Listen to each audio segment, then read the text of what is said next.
मैं एक अच्छी स्टूडेंट रही हूँ, लेकिन पढ़ना मुझे बहुत अच्छा नहीं लगता था। 5वीं कक्षा में तो मैं फ़ेल हो गई थी। डर लग रहा था कि पिता को कैसे बताऊँ। डरते डरते उन्हें अपनी मार्कशीट दिखाई, पर पिताजी बिल्कुल भी नाराज़ नहीं हुए। उन्होंने सिर्फ इतना कहा कि मुझे मालूम है तुम बेहतर कर सकती हो और मुझे मालूम है कि तुम बेहतर करोगी। अगली परीक्षा के दौरान मैं क्लास में अव्वल आई। मैं मानती हूँ कि चूँकि पिता ने उस वक्त चिल्लाया नहीं, जिसका सकारात्मक असर हुआ, मेरे लिए यही सबसे अच्छा सबक रहा। अपने बच्चों से भी मैं इसी तरह पेश आई।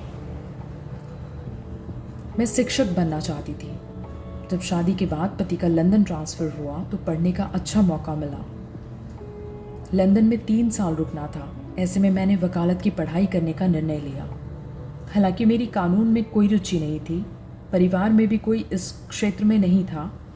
वकालत चुनने की इकलौती वजह ये थी कि मुझे नियमित तौर पर कॉलेज नहीं जाना था।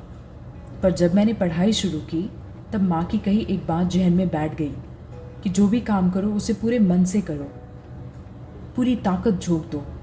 उसके बाद मैंने बैच में टॉप किया। उस समय लंदन के एक न्यूज़पेपर में मदर इन लॉ कैप्शन के साथ मेरी बेटे की गोद लेती हुई तस्वीर भी प्रकाशित हुई। लंदन में पढ़ने के बाद पटना हाई कोर्ट में प्रैक्टिस शुरू की। चूँकि वहाँ कोर्ट में किसी महिला वकील का होना नया था, इसलिए कोर्ट परिसर में फुल स्लीव्स के कपड़े पहनती थी। पटना में मेरे साथ एक सीनियर वकील हुआ करती थी। उनसे लोगों के व्यवहार के बारे में बात करती।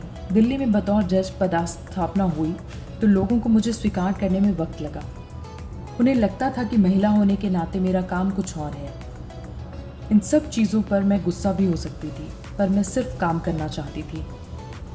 लोग कहते थे कि मैं वातानुकूलित घर में आराम कर सकती हूँ, फिर क्यों कोर्ट की गर्मी में मेहनत कर रही हूँ।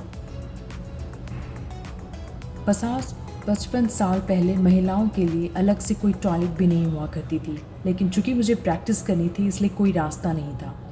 मेरी सोच थी कि अगर आप कोई चीज़ करना चाहते हैं तो आपको वह कर लेनी चाहिए।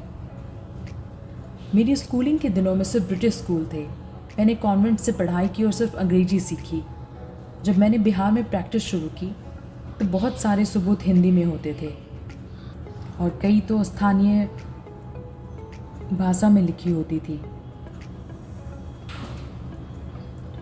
क्रिमिनल केस में हर शब्द के मायने होते हैं। ऐसे में रात रात भर उठकर उन सबूतों को समझने की कोशिश करती, पढ़ती रहती।